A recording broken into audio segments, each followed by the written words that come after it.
За ингээд та бүгдийнхөө манай нээлттэй мэдлэг боловсролын сангийн тэргуун энх бот таныг хүндэтгэн хүрье.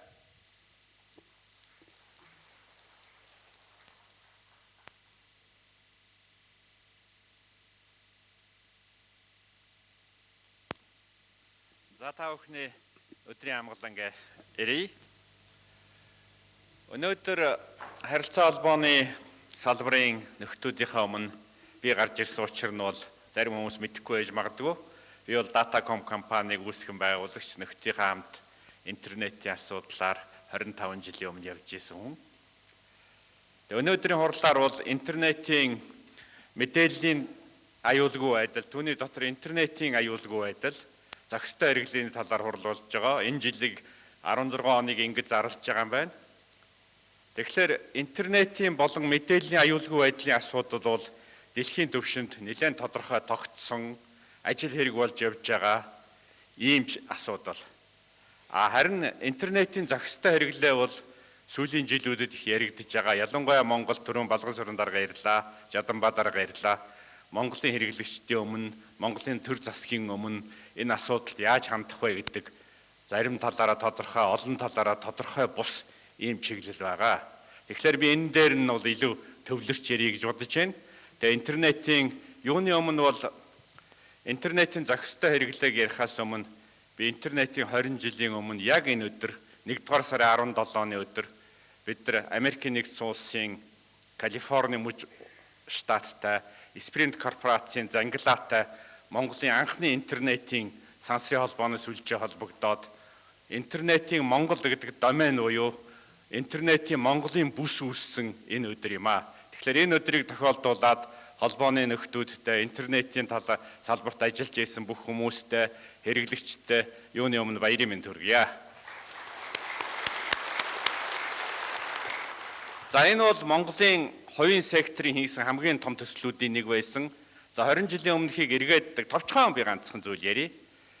Юу вэ гэвэл бид бол 20 жилийн өмнө энэ сансрын холбооны сүлжээ Калифорнитой холбогдсон бол 1-дугаарт Монголын хувийн сектор бол олон улсын холбооны анхны том төслөө хэрэгжүүлсэн байсан.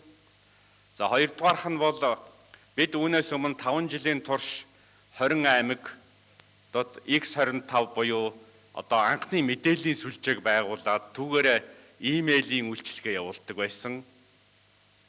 За Монголын банкуудыг үйлчилдэг. За хамгийн гол одоо энд өнөөдөр ярьж байгаа сэдвийн нэг болох одоо програм хангамжийн асуудлаар бол жишээлбэл Datacom компани бүрэлдэхүүний 5 компанид нийт 200 гаруй хүн түүнээс 100 шахманд бол цэвэр програм хангамжийн чиглэлд ажиллаж исэн. За өнөөдөр шиг интернет бол ийм хайрцаг бэлэн төхөөрөмжүүд байгаагүй, энийг та бүгд мэднэ.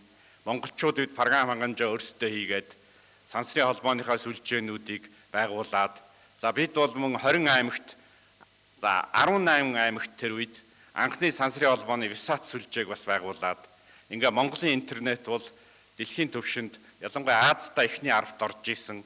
Тэгээ Монгол улс үүнээс хойш одоо энэ асуудлаар 20 жил бид нар хөгжлөө. Өнөөдөр би бол дүгнэлт хэлэхдээ Монголын интернетийн 1-р үе бол маш амжилттай хэрэгж дууслаа гэж бодож байгаа юм.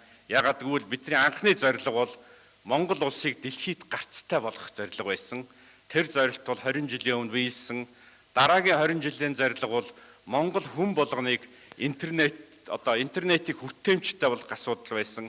Өнөөдөр Монголын харилцаа холбооны компаниуд, Монголын төрийн байгууллагууд, за мэдээж хувийн секторын бүгд оролцоод энэ асуудлыг зарчмын хувьд бүрэн шийдсэн гэж бодож байна. За өнөөдөр бол Монголын интернетийн 2-дугаар үеийг эхэлж байна. Энэ бол интернетийн контент мэдлэгийн асуудал юм аа.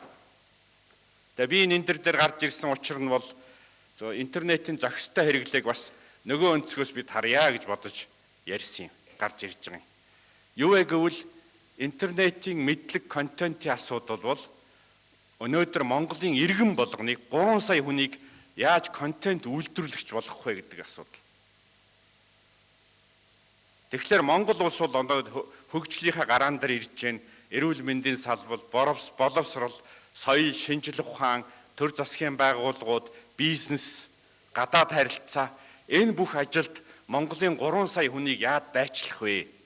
Монголын 3 сая эрдэмт хүмүүсийн дотор байгаа эрдэмтэд, инженерүүд, эмч нар, багш нар энэ бүх хүмүүсийг яаж хамтран ажилуулах вэ?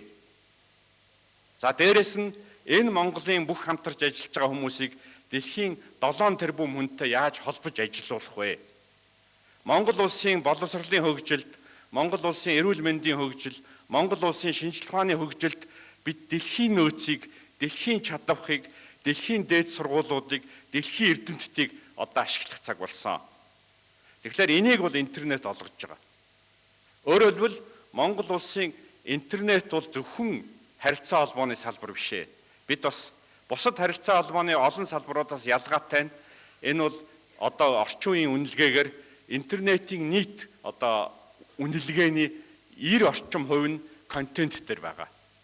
Өөрөөр хэлбэл интернет бол зөвхөн ганц операторууд, програм хангамжийн компаниуд биш. Энэ хүн болгон тэн дээр өөрийн хөрөнгөтэй, өөрийн юмтай байгаа. Тэгэхээр энэ бол маш өвөрмөц салбар. Тэгээ Монгол улсыг хөгжүүлэхэд дэлхийн 7 тэрбум хүний хоримтлуулсан мэдлэг, чадвар энийг яад дайчлах вэ? Жишээлбэл би ганцхан жишээ хэлье. Өнөөдөр англи хэл сурах хэрэгтэй монголчууд. Монголд англи хэлний багш нар дутчихээн. Гэтэл интернет дээр англи хэл заая гэд нэрээ бичүүлчихсэн унган англи хэлтэй 200 мянган багш байна. Бид энийг яад дайчлах вэ?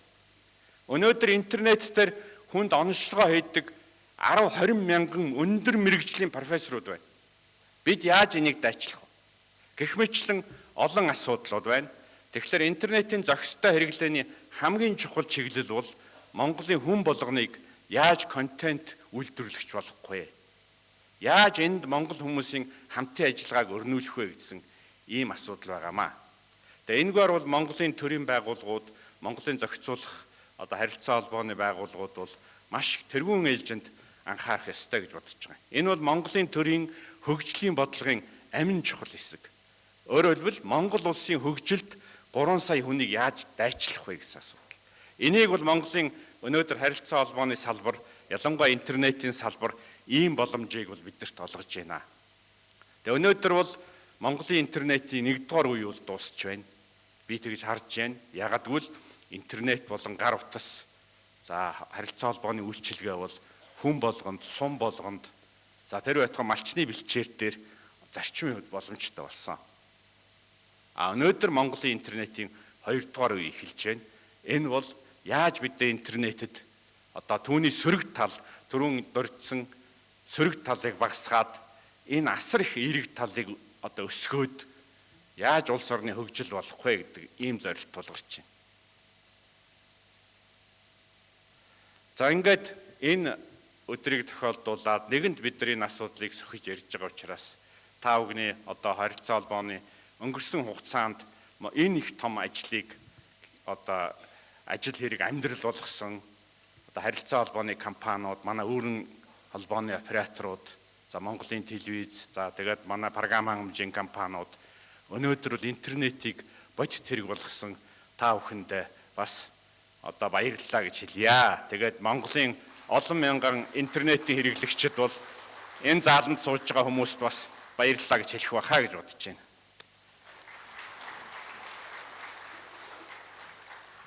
Ер нь Монгол улс бол бид бол түүхээсээ мэднэ. Монгол улс нээлттэй байхлаараа хөгждөг. Хөмөрсөн тоогоон дотор орохлаараа унд одоо доройтдог. Энэ бол харилцаа холбоо, интернет бол зөвхөн холбооны асуудал биш. Миний ойлгож байгаагаар Монгол үндэстэн сэргэн мандахуугүй юу гэдэг бол бидний дэлхийдээ хэрхэн холбогддогоос хамаардаг. За үүн дотор Монгол хүн сайхан амьдрах уу гэдэг бол бас бид нар хоорондоо хэрхэн холбогдох уу, яаж хамтарч ажиллах уу, яаж бүтээгч үндэстэн болох уу гэдэгээс их хамаарна.